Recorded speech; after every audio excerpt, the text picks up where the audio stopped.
আমি তো ওয়াহাবি। হ্যাঁ ওয়াহাবিদের কি ভোট দেওয়া যাবে ভাই? দেখেন, আপনারা আপনাদের আদর্শের কথা মাঠে বলেন, ইসলামের আলোকে আমরা আমাদের আদর্শের কথা বলি, ইসলামের আলোকে। জি। এটা 1400 বছর থেকে চলতেছে, কিয়ামত পর্যন্ত চলবে। কিন্তু আমি যে দায়িত্ব নিয়ে মাঠে আত্মপ্রকাশ করেছি, এটা হলো রাজনীতি।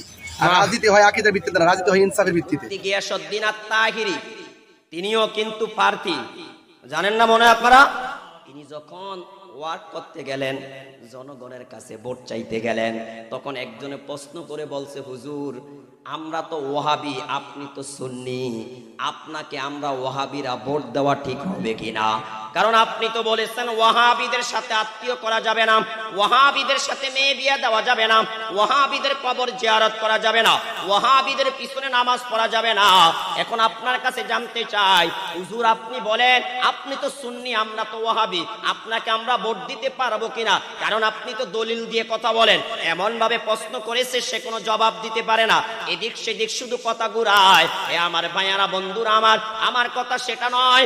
এই ধরনের ফতুয়াবাজির কারণে আজকে উম্মত বিভিন্ন দলে বিভক্ত হয়েছে, ঠিক না ঠিক কথা বলেন? এরে ভাই, কিশোর ওয়াহাবি কিশোর সুন্নি, আমরা সকলেই নবীর উম্মত, কথা ঠিক না ঠিক কথা বলেন? অথচ আল ওয়াহাব এটা কার নাম? একটু আওয়াজ দিয়ে বলেন।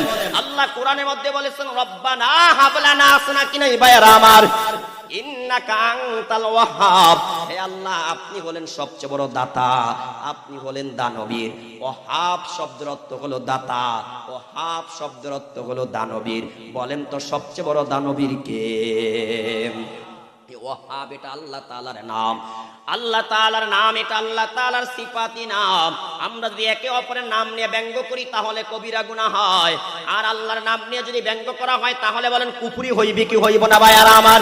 কিন্তু তারা না জেনে ওয়াহাবি ওয়াহাবি বলে সারা জীবন গালাগালি করলো। এই জন্য ওই ভোটার তাকে প্রশ্ন করলো, হুজুর আপনি তো সুন্নি, আমরা তো ওয়াহাবি, আমরা আপনাকে ভোট দেওয়া জায়েজ হবে কিনা? তখন আল্লাহর বান্দা এদিকে সেদিকে ঘুরায়, তখন সে বলে, না আপনি না বলছেন দলিল দিয়ে কথা বলেন, আপনি এই কথার দলিল দিয়ে যান। তখন তিনি তার মতো করে বুঝাইলেন। এরে ভাই বন্ধুরা আমার, এই ফতুয়াবাজির কারণে আজকে উম্মতের মধ্যে এত ফিতনা, আজকে উম্মতের মধ্যে এত বিভাজন, আজকে উম্মতের মধ্যে এত বিভাজন, আজকে উম্মতের মধ্যে এত দল। আমার আপনার নবীও বলে দিয়েছেন, মুসলমানদের মধ্যে দল হবে 73টা, 72 দল জাহান্নামে যাবে, এক দল জান্নাতে যাবে। এ আমার ভাইয়ারা, বন্ধুরা আমার, এই জন্য আমরা দেখি আজকে দলের কোনো অভাব নাই, দলের কোনো অভাব নাই। সমস্ত দল থেকে যদি আমরা মুক্ত হয়ে এক আল্লাহর কোরআনকে ওয়াতাসিমু বিহাবলিল্লাহি জামিআ ঐক্যবদ্ধ হয়ে যদি ধরতে পারতাম, আল্লাহ এই বাংলার জমিনে মুসলমানদের হাতে শাসন ক্ষমতা দান করত, যেইভাবে আল্লাহ তাআলা আফগানিস্তানের মধ্যে শাসন ক্ষমতা দান করেছে, ঠিক না ঠিক ভাইয়ারা আমার? অল্প দিনে তারা পুরো পৃথিবীকে একটা চমক দেখিয়ে দিলেন ভাইয়ারা আমার। অনেকে বলে কোরআন রাষ্ট্র যদি গঠন হয় তাহলে আমরা চলতে পারবো না। না না, এটা ভুল কথা ভাইয়ারা আমার, ভুল কথা আমার। কোরআন কিয়ামত পর্যন্ত সচল থাকবে, কথা ঠিক না ঠিক? হ্যাঁ আমার ভাইয়ারা, বন্ধুরা আমার, এই জন্য আমরা দলাদলি না করি, মাইক পাইলে আমরা আজে বাজে ফতুয়াবাজি না করি ভাইয়ারা আমার। ভালোভাবে মনে রাখবেন, যেইভাবে সৌদি আরবের রাজতন্ত্র হারাম, ঠিক তেমনি ভাবে গণতন্ত্র হারাম। বলেন সৌদি আরবের রাজতন্ত্র কি? কথা বলেন না। গণতন্ত্র কি? শুধুমাত্র মুসলমানের জন্য একটা পথ, সেটার নাম হলো খিলাফা। বলেন সেটার নাম কি ভাইয়ারা আমার? একটু আওয়াজ দিয়ে বলেন না, সেটার নাম কি? সেটার নাম হলো খিলাফা, সেটার নাম হলো খিলাফা। এই পথের প্রতীক ছিলেন, এই পথের লিডার ছিলেন, নেতা ছিলেন যুগে যুগে সমস্ত নবী রাসূলগণ, ঠিক না ঠিক ভাইয়ারা আমার? বুখারীর বর্ণনা আছে, আমার আপনার নবী বলেছেন, কানাত বানু ইসরাঈলা তাসুসুহুমুল আম্বিয়া কুল্লামা হালাকা নাবিয়্যুন খালাফাহু নাবিয়্যুন। আমার আপনার নবী বলেন, আল্লাহ তাআলা বনি ইসরাঈলের মধ্যে যত নবী রাসূল প্রেরণ করেছেন, তারা সকলে উম্মতের নেতৃত্ব দিতেন। উম্মতের কি দিত? নবীরা উম্মতের কি দিত? বলেন না, কি দিত? যত বিচার বলেন, আচার বলেন, যত ধরনের কিছু আছে সব কারা করতো? একটু আওয়াজ দিয়ে বলেন। নবীরা করতো ভাইয়ারা আমার। কারা করতো বলেন? উম্মতের নেতৃত্ব দিত নবীরা, উম্মতের নেতা ছিল নবীরা। বলতেছি তাকওয়া, তাকওয়া। হে আমার ভাইয়ারা, বন্ধুরা আমার, তাকওয়া ওয়ালা মানুষ যার কলিজায় তাকওয়া আছে এমন মানুষ যদি মেম্বার হয়, এমন মানুষ যদি চেয়ারম্যান হয়, এমন মানুষ যদি এমপি হয়, এমন মানুষ যদি মন্ত্রী হয়, এমন মানুষ দ্বারা যদি দেশের সরকার গঠন করা হয়, তাহলে বলেন তো দেশের সম্পদ কি চুরি হয়ে বিদেশ পাচার হবে? একটু আওয়াজ দিয়ে বলেন না ভাইয়ারা আমার। শীতের দিনে গরিব দুঃখীর জন্য কম্বল বাজেট হয়, গরিব দুঃখী হাতে গোনা কয়েকটা পায়, বাকিগুলা মেম্বার চেয়ারম্যান পাতি নেতা সাথী নেতা সবাই খেয়ে ফেলে। কি ভাই কথা বলেন না কেন? গরিব দুঃখীর জন্য চাউল ডাউল বাজেট হয়, এগুলা গরিব দুঃখীরা পরিপূর্ণভাবে পায় না, কারণ তারাই শেষ করে ফেলে। ঠিক না বে ঠিক কথা বলেন? এক একটা রাস্তা কয়েকবার বাজেট হয়, কিন্তু তারপর রাস্তার কাজগুলো ঠিক মতন হয় না। আমার দেশের চোর বাটপার সন্ত্রাসী দুর্নীতিবাদ চাঁদাবাদ যারা, এরাই এগুলা খেয়ে ফেলে। বলেন তো কথা সত্য নাকি মিথ্যা? এই জন্য ভাইয়ারা আমার, বন্ধুরা আমার, আমার আপনার নবী আবু যর গিফারিকে বললেন, হে আবু যর গিফারি শোনো, তুমি তাকওয়ার গুণে গুণান্বিত হও, তাকওয়ার গুণে গুণান্বিত হও। অপরে বর্ণনা আসছে আবু যর গিফারি রাদিয়াল্লাহু তাআলা আনহু বলেন, আল্লাহর নবী আমাকে একদিন বললেন, হে আবু যর গিফারি শোনো, ইত্তাকিল্লাহা হাইসুমা কুনতা। ও আবু যর, তুমি যেখানে থাকবে সেখানে আল্লাহকে ভয় করবে। হে আবু যর, তুমি যদি মেম্বার হও, মেম্বার হওয়ার পর আল্লাহকে ভয় করবে। চেয়ারম্যান হও, চেয়ারম্যান হওয়ার পরে আল্লাহকে ভয় করবে। তুমি যদি সংসদ ভবনে যাও, সেখানেও কাকে ভয় করবে? একটা আওয়াজ দিয়ে বলেন, আরো জোরে বলেন না, কাকে ভয় করবে ভাইয়ারা আমার? তুমি যেখানে যাও, যেই কোনো চেয়ার পাও, যেই কোনো চেয়ারে বসো, তুমি সেখানে কাকে ভয় করবে? একটু আওয়াজ দিয়ে বলেন। তাহলে আর দুর্নীতি হবে না, তাহলে আর অন্যায় হবে না, তাহলে তোমার দ্বারা কোনো অন্যায় হবে না, তোমার দ্বারা কোনো অন্যায় হবে না, তোমার দ্বারা কোনো পাপ হবে না, তোমার দ্বারা কোনো অন্যায় হবে না। এই জন্য নবী বলেন, তাকওয়ার গুণে গুণান্বিত হও, তাকওয়ার গুণে গুণান্বিত হও, তাকওয়ার গুণে গুণান্বিত হও, আল্লাহর ভয় অন্তরে জাগা দাও, তাহলে তোমার দ্বারা কোনোদিন কোনো অন্যায় হবে না। কথা ঠিক না বেঠি? হে আমার ভাইয়ারা, বন্ধুরা আমার, আপনাদের পায়ে ধরে বলে যাই, কোরআন হাদিস থেকে কথা বলি, নিজের মন করা কোনো কথা বলি না। 54 বছর তো আমরা অনেক ধরনের নেতা নেত্রী দেখলাম, এবার একটু তাকওয়াওয়ালা যারা, পরহেজগার যারা, হুজুর যারা, আলেম ওলামা যারা, আমরা দয়া করে এদেরকে সাপোর্ট করে একটু সংসদ ভবনে পাঠাই, দেখি না আমার দেশের অবস্থাটা পরিবর্তন হয় কিনা। হেরে আমার ভাইয়ারা, বন্ধুরা আমার, কথা কোন দিকে বলবো? 1000 টাকার গ্যাসের বোতল এখন 2800 টাকা দিয়েও পাওয়া যায় না, 1800 টাকা দিয়েও পাওয়া যায় না, 2000 টাকা দিয়েও পাওয়া যায় না। কথা ঠিক না বেঠিক ভাইয়ারা আমার? আজ আমার সকালে মাদ্রাসার ছাত্রদের রান্না বসানো হয়েছে, হঠাৎ করে গ্যাস শেষ হয়ে গেছে, পুরা বাজারের মধ্যে বললো কোনো গ্যাস নাই, গ্যাস নাই, গ্যাস নাই। ভাইয়ারা আমার, পরে বাড়িতে আম্মাকে ফোন দিয়া আম্মার বাসার থেকে গ্যাসের বোতল এনে রান্না করে তারপরে ছাত্রদের সামনে রান্না দেওয়া হয়েছে। হে আমার ভাইয়ার, আপনাদের পায়ে ধরে বলে যায়, এদেরকে দেখার মতন কেউ নাই, এদেরকে নিয়ে বাবার মতন কেউ নাই, এদের ফুরুলির মধ্যে টেনে ধরার মতন কেউ নাই। কথা ঠিক না ঠিক কথা বলেন? কারণ এরা হলো দুর্নীতিবাজ, এদের উপরে যারা বসে আছে তারা আরো বড় দুর্নীতিবাজ। কথা ঠিক না ঠিক ভাইয়ারা আমার? মধ্যখানে আমরা যারা সাধারণ জনগণ, আমাদের জীবন শেষ। ঠিক না ঠিক কথা বলেন? আমরা আমাদের কষ্টার্জিত টাকা দিয়ে আমরা আমাদের স্বাধীন মতন কিছু খাইতে পারি না, পড়তে পারি না, চলতে পারি না, কারণ সব কিছু এখন জনগণের হাতের নাগালের বাহিরে চলে গেছে। ঠিক না বেঠিক ভাইয়ারা আমার? এই জন্য আমি আপনাদের কাছে বলে যাই, আল্লাহওয়ালা যারা, তাকওয়াওয়ালা যারা, পরহেজগার যারা, মুত্তাকি যারা, আলেম ওলামা যারা, এদেরকে সাপোর্ট দিয়ে সমর্থন করে আমরা সংসদ ভবনে পাঠিয়ে দেই। ইনশাআল্লাহ এই দেশের মধ্যে 54 বছরে জানা হয়েছে, অল্প দিনে তা হবে। কথা ঠিক না বেঠি? আপনি আফগানিস্তানের দিকে তাকান ভাইয়ারা আমার, বন্ধুরা আমার।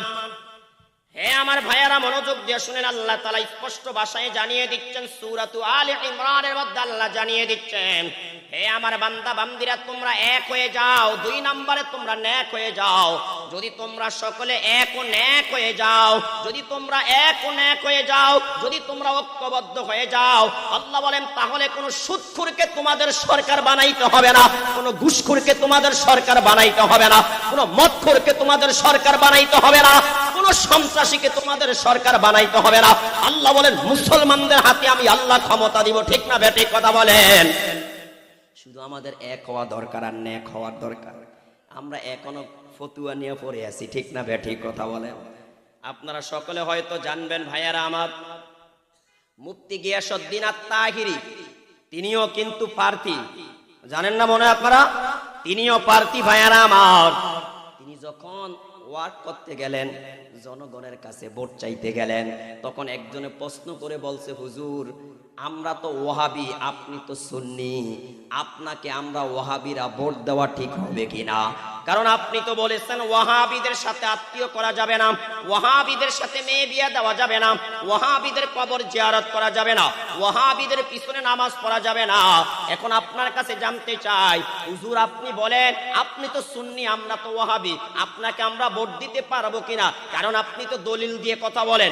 এমন ভাবে প্রশ্ন করেছে, সে কোনো জবাব দিতে পারে না, এদিক সেদিক শুধু কথা ঘুরায়। এ আমার ভাইয়ারা, বন্ধুরা আমার কথা সেটা নয়। এই ধরনের ফতুয়াবাজির কারণে আজকে উম্মত বিভিন্ন দলে বিভক্ত হয়েছে, ঠিক না বেঠিক কথা বলেন? এরে ভাই, কিসের ওয়াহাবি কিসের সুন্নি, আমরা সকলে নবীর উম্মত, কথা ঠিক না বেঠিক কথা বলেন? অথচ আল ওয়াহাব এটা কার নাম? একটু আওয়াজ দিয়ে বলেন। আল্লাহ কোরআনের মধ্যে বলেছেন, রব্বানা হাব লানা, আসনা কিনা ভাইয়ারা আমার, ইন্নাকা আনতাল ওয়াহাব, হে আল্লাহ আপনি হলেন সবচেয়ে বড় দাতা, আপনি হলেন দানবীর। ওয়াহাব শব্দের অর্থ হলো দাতা, ওয়াহাব শব্দের অর্থ হলো দানবীর। বলেন তো সবচেয়ে বড় দানবীর কে? ওয়াহাব এটা আল্লাহ তাআলার নাম, আল্লাহ তাআলার নাম, এটা আল্লাহ তাআলার সিফাতি নাম। আমরা যদি একে অপরের নাম নিয়ে ব্যঙ্গ করি তাহলে কবিরা গুনাহ হয়, আর আল্লাহর নাম নিয়ে যদি ব্যঙ্গ করা হয় তাহলে বলেন কুফরি হইবে কি হইব না ভাইয়ারা আমার? কিন্তু তারা না জেনে ওয়াহাবি ওয়াহাবি বলে সারা জীবন গালাগালি করলো। এই জন্য ওই ভোটার তাকে প্রশ্ন করলো, হুজুর আপনি তো সুন্নি, আমরা তো ওয়াহাবি, আমরা আপনাকে ভোট দেওয়া জায়েজ হবে কিনা?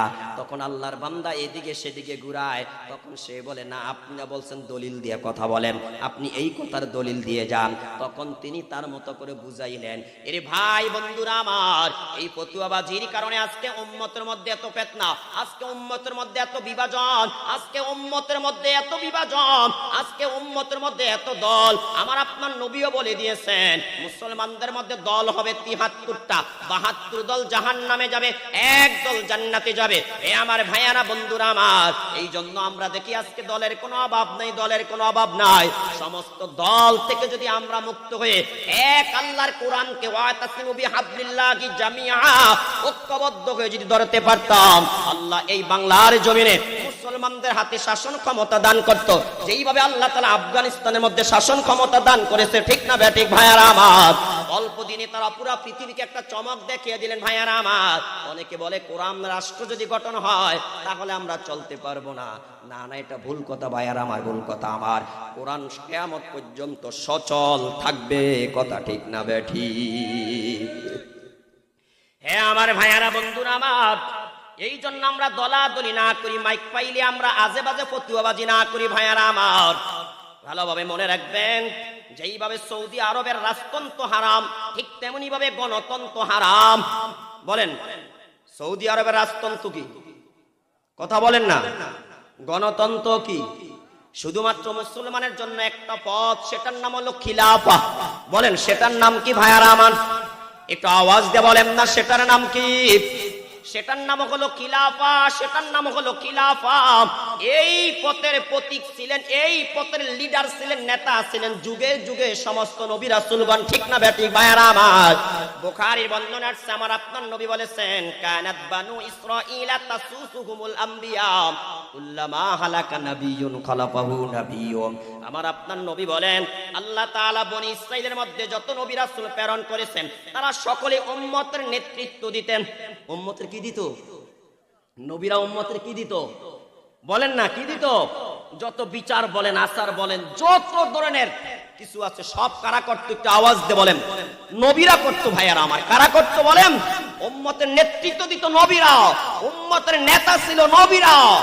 নবী বলেন, যখনই একজন নবী দুনিয়ার থেকে বিদায় নিয়ে যাইতাম তখন আল্লাহ আরেকজন নবী পাঠিয়ে দিতেন। নবী তারপরে বলেন, শোনো আমি হইলাম শেষ নবী, আমার পরেও কোনো আর নবী আসবে না। তাহলে বলেন আমার নবী একজন রাষ্ট্রনায়ক ছিল কিনা ভাইয়ারা আমার? একটু আওয়াজ দিয়ে বলেন না, আমাদের নবী রাষ্ট্রনায়ক ছিল কিনা ভাইয়ারা আমার? আমার নবী একজন রাষ্ট্রনায়ক ছিল, একজন রাজনীতিবিদ ছিলেন, সর্বকালের সর্বশ্রেষ্ঠ রাজনীতিবিদ মুহাম্মদুর রাসূলুল্লাহ সাল্লাল্লাহু আলাইহি ওয়াসাল্লাম। আমার নবীর আগেও এত বড় রাজনীতিবিদ দুনিয়াতে আসে না, আমার নবীর পরেও কিয়ামত পর্যন্ত এত বড় রাজনীতিবিদ আসবে না, ঠিক না বেঠিক ভাইয়ারা আমার? এই জন্য নবী বলেন আমি দুনিয়া থেকে চলে যাওয়ার পরে আমার উম্মতি কি করবে? এই খিলাফতের দায়িত্ব পালন করবে, তারাই রাষ্ট্র পরিচালনা করবে, তারাই ওয়ার্ডের মেম্বার হবে, তারাই ইউনিয়নের চেয়ারম্যান হবে, তারাই এমপি হবে, তারাই মন্ত্রী হবে, তারাই দেশ গঠন, তারাই সরকার গঠন করবে, তারাই রাষ্ট্র পরিচালনা করবে। কিন্তু উম্মত আজকে দুনিয়ার লোভে পরে বিভক্ত হওয়ার কারণে আল্লাহ উম্মতের উপরে খেলাফতের দায়িত্ব দেয় নাই, ঠিক না ঠিক? তাহলে বলেন আমাদের জন্য গণতন্ত্র হালাল না হারাম? রাজতন্ত্র হালাল না হারাম? তাহলে আমাদের জন্য হালাল কোনটা বলেন? খিলাফতের পথ, খিলাফত, খিলাফত। চিল্লায়া বলি সুবহানাল্লাহ। হে আমার ভাইয়ারা, বন্ধুরা, আমার এই ইনসাফের কথা বললাম, একটা হাদিস শুধু আপনাদেরকে শুনে একটু মনোযোগ দিয়ে শুনবেন। বদরের যুদ্ধের দিন আমার আপনার নবী সাহাবায়ে কেরামদেরকে সারি সারি দাঁড় করাইতেছেন। হে সাহাবীরা, তোমরা সারিবদ্ধ হয়ে দাঁড়াও, কিছুক্ষণ পরেই তোমরা কাফের বেঈমানদের বিরুদ্ধে জিহাদ করবে। এক হাতে তরবারি আর এক হাতের মধ্যে ঝান্ডা নিয়ে তোমরা নামবে। তোমরা দাঁড়াও। সাওয়াদ নামক একজন সাহাবী, তিনি বলেন আমি ইচ্ছা করেই কাতারের সামনে চলে গেলাম, কাতারটা ভঙ্গ করে সামনে চলে গেলাম। আল্লাহর হাবিবের হাতের মধ্যে একটা ছড়ি ছিল, নবীজি ছড়ি দিয়ে আমাকে একটা খোসা মারলেন। হে সাওয়াদ, সব্বি সুকুফা, তুমি কাতার সোজা করো। হে সাওয়াদ, তুমি কাতার কি করো? সোজা করো, কাতার থেকে বের হইলা কেন? এমনই সময় সাওয়াদ বলতেছে, নবীজি, ওই আল্লাহর কসম করে বলি, যিনি আপনাকে প্রেরণ করেছেন তিনি তো ইনসাফ প্রতিষ্ঠিত করার জন্য আপনাকে দুনিয়াতে পাঠাইছেন। আপনি যে আমাকে খোসা দিলেন, আমি তো ব্যথা পাইলাম, আমি তো কষ্ট পাইলাম। ও নবী, আপনি আমাকে কেসাস নেওয়ার অনুমতি দেন, আপনার কাছ থেকে প্রতিশোধ নেওয়ার অনুমতি দেন। হে আমার ভাইয়ারা, হাদিসটা মনোযোগ দিয়ে শোনেন। সাহাবী যখন নবীকে এমন কথা বললেন, আমার আপনার নবী বললেন, সাওয়াদ, আসো আসো, আমার কাছ থেকে প্রতিশোধ নাও। আমি কারো উপর জুলুম করে মরতে চাই না, হাসরে ময়দানে আল্লাহর আদালতে জালিম হয়ে দাঁড়াইতে চাই না। হে আমার ভাইয়ারা, বন্ধুরা আমার, এমনই সময় সাওয়াদ বলতে লাগলো, ইয়া রাসূলুল্লাহ, ইয়া হাবিবাল্লাহ, আপনি যে আমাকে কোসা মেরেছেন, ওই সময় আমার পরনের মধ্যে এই জায়গায় জামা ছিল না। আমি যে আপনার কাছ থেকে প্রতিশোধ নিব, আপনার পরনে তো জামা আছে, জামা আছে। সুবহানাল্লাহ বলবেন না? নবী, আপনার কাছ থেকে প্রতিশোধ নিতে হলে জামা সরাইতে হবে। সাহাবায়ে কেরামের চোখ বড় হয়ে গেল। আরে সাওয়াদ, এটা কি বলতেছে? আমার আপনার নবী জামা মোবারক খুলে দিলেন। সাওয়াদ আমার আপনার নবীকে ধরে এমন ভাবে চুমু দিতে লাগলেন। নবী বলে, হে সাওয়াদ, ব্যাপার কি? তুমি আমাকে কি করতেছো? কি করতেছো? তুমি বলছো আমার কাছ থেকে কেসাস নিবা, আমার কাছ থেকে কেসাস নিবা, প্রতিশোধ নিবা, তুমি আমাকে এখন চুমু দিতেছো কেন? সাওয়াদ ডাক দিয়ে বলে, নবী, আমি ভালো করে জানি হয়তো কিছুক্ষণ পরে আমি শাহাদাতের পেয়ালা পান করব, কিন্তু তার পূর্বে আমি একটা উসিলা ধরতে চাইছি নবীজি। আমি ইচ্ছা করেই কাতার থেকে সামনে চলে গেলাম। আমি যেই কোনো ভাবে চাচ্ছি আপনি নবীর জান্নাতি শরীরের মধ্যে আমি সাওয়াদের ঠোঁট লাগাইতে চাই। চিল্লা বলি সুবহানাল্লাহ।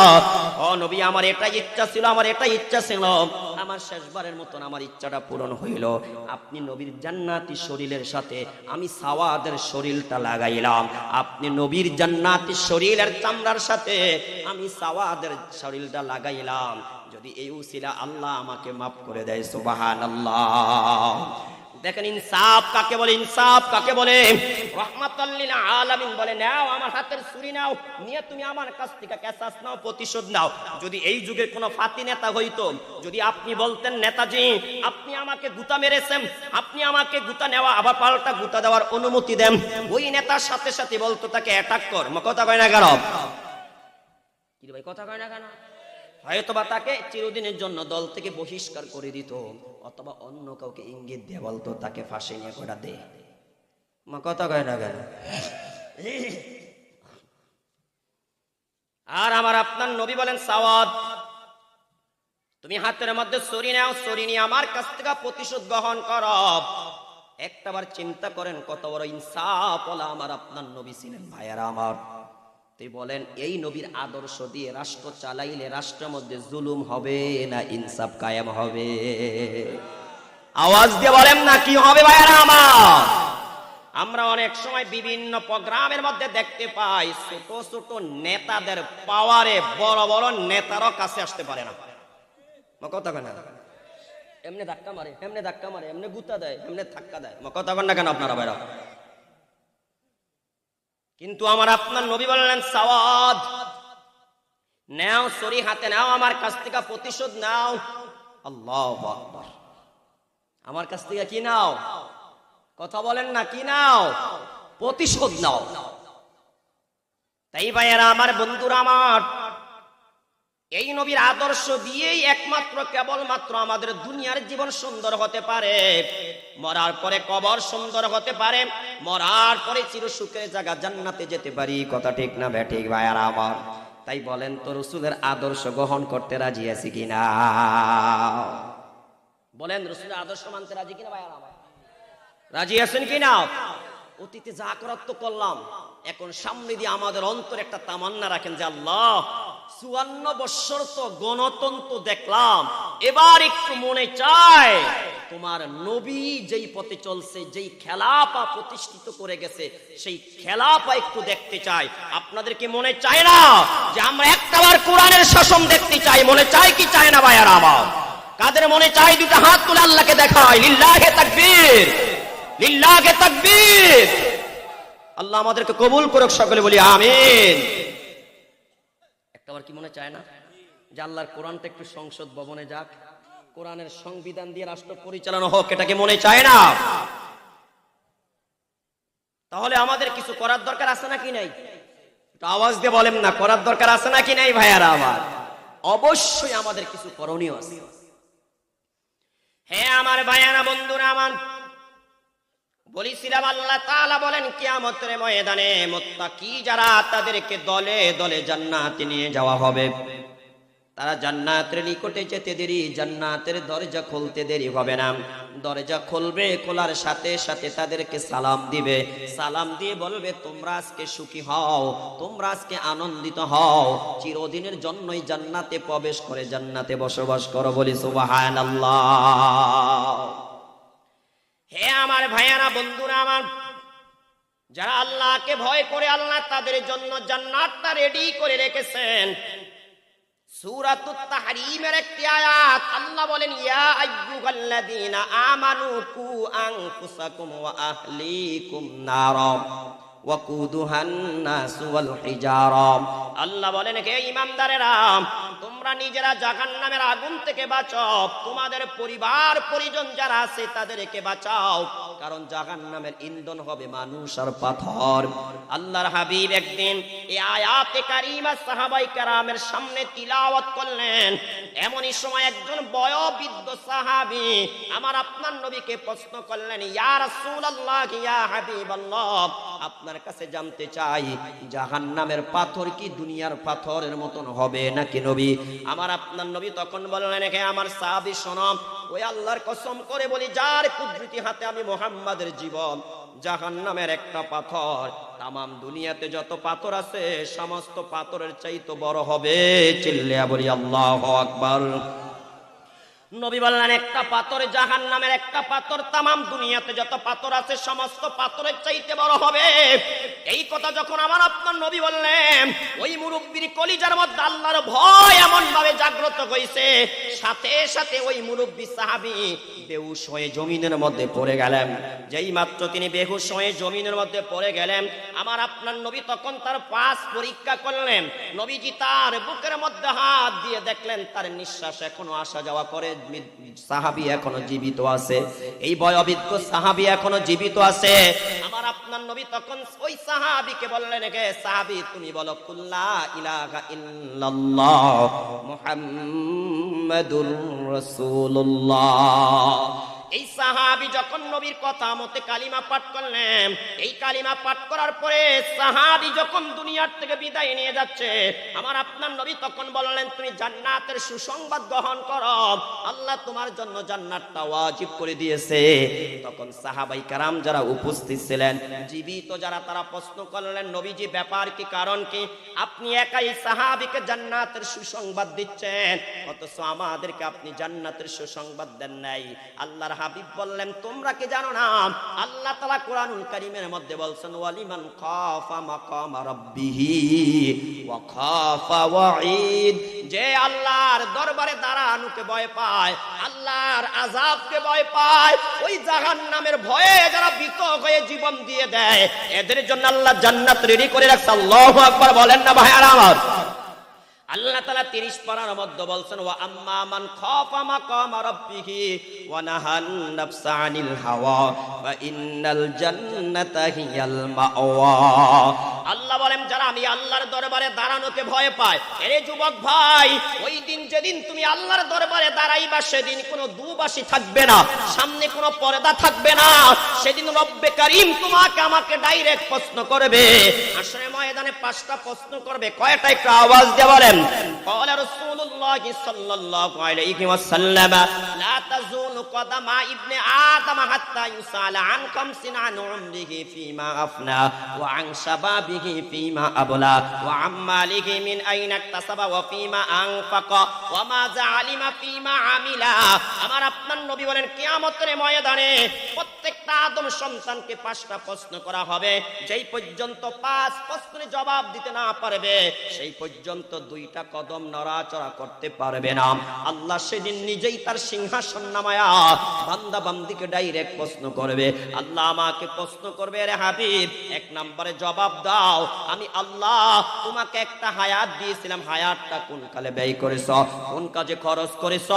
2 নম্বরে প্রশ্ন করবে, ও যুবক ভাই যুবতী বোন শোনো, ওয়াং শাবাবিহি ফিমা আবলা, তুমি তোমার যৌবন কালটা কোন পথে খরচ করেছ, যৌবন কালটা কোন পথে ব্যয় করেছ, যৌবন কালটা কোন পথে কাটাইছ, যৌবন কালটা জিনা ব্যভিচার করে কাটাইছ না ইবাদত করে কাটাইছ, যৌবন কালটা হাডুডু খেলিয়ে কাটাইছ না আমার ইবাদত করে কাটাইছ, যৌবন কালটা ক্রিকেট খেলায় কাটাইছ না আমার ইবাদত করে কাটাইছ, যৌবন কালটা ওই কোথায় কোথায় চিন্তাও করে না। ঠিক না ঠিক ভাইয়ারা আমার? কিরে ভাই কথা বলেন না কেন, আছে নাকি নাই? এই জন্য ও যুবক ভাইয়ারা, এই যৌবন কালটা আল্লাহর দেওয়া নিয়ামত, এই যৌবন কালটা আল্লাহর ইবাদত করে কাটাও। যৌবন কালে লম্বা লম্বা সাজদা দাও, যৌবন কালে বেশি বেশি করে রোজা রাখো, যৌবন কালে বেশি বেশি করে কোরআন তিলাওয়াত করো, তাহলে তুমি আল্লাহর আরশ আজিমের নিচে জায়গা পাইবা। 1 নম্বরে প্রশ্ন করবে তোমার আমার জীবনের ব্যাপারে, 2 নম্বরে প্রশ্ন করবে তোমার আমার যৌবন কালের ব্যাপারে, 3 নম্বরে প্রশ্ন করবে সম্পদ কিভাবে উপার্জন করেছো, 4 নম্বরে প্রশ্ন করবে সম্পদ উপার্জন করার পরে কিভাবে সম্পদ ব্যয় করেছো, খরচ করেছো, 5ম নম্বরে প্রশ্ন করবে যা জানতে পেরেছিলা সেই অনুযায়ী আমল করছো কিনা। বলেন তুই 5টা প্রশ্ন আমাদের সকলকে আল্লাহর কাছে করা হবে কি হবে না? কিরে ভাই একটু আওয়াজ দিয়ে বলেন না, করা হবে কি হবে না? এই জন্য যুবক ভাইয়ারা আমার, বন্ধুরা আমার, প্রস্তুতি নিয়ে আল্লাহর আদালতে যায়। সেদিন কেউ আসবে না, কেউ আসবে না, সেদিন কেউ তোমাকে আমাকে সাহায্য করতে আসবে না। আজকে যেই নেতার পিছনে ঘুরে, আজকে যেই নেত্রীর পিছনে ঘুরে, আজকে যেই নেতার দল করতে যেয়ে, আজকে যেই নেতার কথা শুনে আরেকজনকে খুন করে ফেললা, আরেকজনকে গুম করে ফেললা, লক্ষ লক্ষ টাকার অফার পেয়ে একটা ভালো মানুষকে, ইনসাফ ভিত্তিক কথা বলা মানুষটাকে দুনিয়ার থেকে বিদায় করে দিলা, ওই নেতাও সেদিন তোমার কাজে আসবে না, ওই নেতাও সেদিন তোমার কোনো উপকারে আসবে না। বরং সেদিন তুমি নিজেই বলবা, আল্লাহ এই নেতারা আমাকে পথভ্রষ্ট করেছে, এই নেতারা আমাকে পথভ্রষ্ট করেছে, সে আমাকে মদের দাওয়াত দিয়েছিল, সে আমাকে ঘুষের দাওয়াত দিয়েছিল, আল্লাহ সে আমার হাতের মধ্যে গাঞ্জা ধরিয়ে দিয়েছিল, আল্লাহ সে আমার হাতের মধ্যে পিস্তল ধরিয়ে দিয়েছিল, আর আমি অন্যায়ভাবে নিরীহ মানুষকে খুন করেছিলাম, গুম করেছিলাম। আল্লাহ আজকে তোমার কাছে ফরিয়াদ, এই নেতাদেরকে তুমি 2 গুণ সাজা দাও। চিল্লায়া বলি নাউযুবিল্লাহ। তারা সেদিন বলবে রব্বানা আতিহিম দিফাইনি মিনাল আযাবি ওয়া লা'নহুম লা'নান কাবীরা। আয় আল্লাহ, এই মানুষগুলো দুনিয়াতে থাকতে আমাদের নেতা ছিল, আমরা এদের পিছনে ঘুরতাম, এরা আমাদেরকে পথভ্রষ্ট করেছে, এরা আমাদেরকে বেনামাজি বানাইছে, এরা আমাদেরকে ঘুষখোর বানাইছে, এরা আমাদেরকে সুদখোর বানাইছে, এরা আমাদেরকে সাদা তোলার কথা বলছে, এরা আমাদেরকে সন্ত্রাসী করার কথা বলছে, এরা আমাদেরকে মদ কিনে আনার কথা বলছে, আল্লাহ এরা আমাদেরকে জিনা ব্যভিচার করার কথা বলছে, এরা এরা আমাদেরকে বলছে অমকের সুন্দরী মেয়েটা আমার বিছানায় আজকে রাত্রে পাঠিয়ে দিবা। আল্লাহ, এই নেতাদের কারণে আমরা পথভ্রষ্ট হয়েছি। আজ তুমি এদেরকে সাজা দিবা তো দিবা, তবে 1 গুণ নয় 2 গুণ সাজা তাদেরকে দিবা। চিল্লিয়া বলি নাউযুবিল্লাহ। এই জন্য ভাইয়ারা আমার, বন্ধুরা আমার, এই দুনিয়ার জীবনে চলতে বড় সাবধান, বড় সাবধান। তাকওয়া কাকে বলে শুনেন, ছোট্ট একটা উপমা আপনাদের সামনে দিচ্ছি ভাইয়ারা আমার, একটু মনোযোগ দিয়ে শুনেন, তারপরে ঘটনাটা শেষ করব। হে আমার ভাইয়ারা, সূরাতুল বাকারার প্রথমে আসছে আল্লাহ বলেন হুদাল্লিল মুত্তাকিন। আমি আল্লাহ এই কোরআন নাজিল করেছি মুত্তাকিদের হেদায়েতের জন্য। এই আয়াতের তাফসীরের মধ্যে উল্লেখ করা হয়েছে ভাইয়ারা আমার, ওমর ফারুক রাদিয়াল্লাহু তাআলা একদিন উবাই ইবনে কাব রাদিয়াল্লাহু তাআলা আনহুকে প্রশ্ন করলেন, হে উবাই ইবনে কাব, আমি তোমার কাছে জানতে চাই তাকওয়া কাকে বলে, তাকওয়া কাকে বলে, আমি তোমার কাছে জানতে চাই। তখন উবাই ইবনে কাব বললেন, হে ওমর বিন খাত্তাব, তুমি কি কখনো কাঁটা যুক্ত জমিন দিয়ে চলাফেরা করেছ? তখন তিনি বললেন, হ্যাঁ হ্যাঁ, আমি কাঁটা যুক্ত জমিন দিয়ে চলাফেরা করেছি, কাঁটা যুক্ত পথ দিয়ে আমি চলেছি। তিনি আবার প্রশ্ন করলেন, কিভাবে আপনি চলাফেরা করেছেন? ওমর জবাব দিলেন, সাম্মার তুয়াই জিতাহাত্তু, আমি এমন ভাবে কাঁটা যুক্ত পথ অতিক্রম করেছি যাতে একটা কাঁটার আঘাত আমার শরীরের মধ্যে না লাগে, যাতে একটা কাঁটার আঘাত আমার কাপড়ের মধ্যে না লাগে। তখন উবাই ইবনে কাব বললেন, হে খলিফাতুল মুসলিমিন ওমর ফারুক, শুনেন শুনেন, এটাকেই বলে তাকওয়া। এই দুনিয়ার জীবনে এমন ভাবে চলতে হবে যাতে আপনার শরীরের মধ্যে কোনো ধরনের গুনাহ আসর করতে না পারে, কোনো গুনাহ যাতে আপনাকে গ্রাস করতে না পারে। মিথ্যা বলার গুনাহ, চুগলখড়ি করার গুনাহ, মিথ্যা সাক্ষী দেওয়ার গুনাহ, হে আমার ভাইয়ারা, চোখ দ্বারা গুনাহ, জিনার গুনাহ, মিথ্যা বলার গুনাহ, পরকিয়া করার গুনাহ, সুদ খাওয়ার গুনাহ, ঘুষ খাওয়ার গুনাহ, হারাম পথে হাঁটার গুনাহ, অগণিত অসংখ্য গুনাহ এই জমিনে আছে নাকি না? তখন উবাই ইবনে কাব বললেন, হে খলিফাতুল মুসলিমিন, এটার নামই তাকওয়া। এই দুনিয়ার জীবনে আপনি গুনার থেকে বেঁচে থাকবেন, কোনোদিন গুনাহ করা যাবে না। এই জন্য আমার আপনার নবী বলেছেন, হে আমার উম্মতরা শুনো, ইত্তাকিল মাহারিমা তাকুন আবাদান নাস, তোমরা সমস্ত হারাম থেকে বেঁচে থাকো, যত ধরনের হারাম আছে সমস্ত হারাম থেকে বেঁচে থাকো। নবী বলেন, তাহলে তুমি আল্লাহর সবচেয়ে বড় প্রিয় বান্দা হতে পারবা।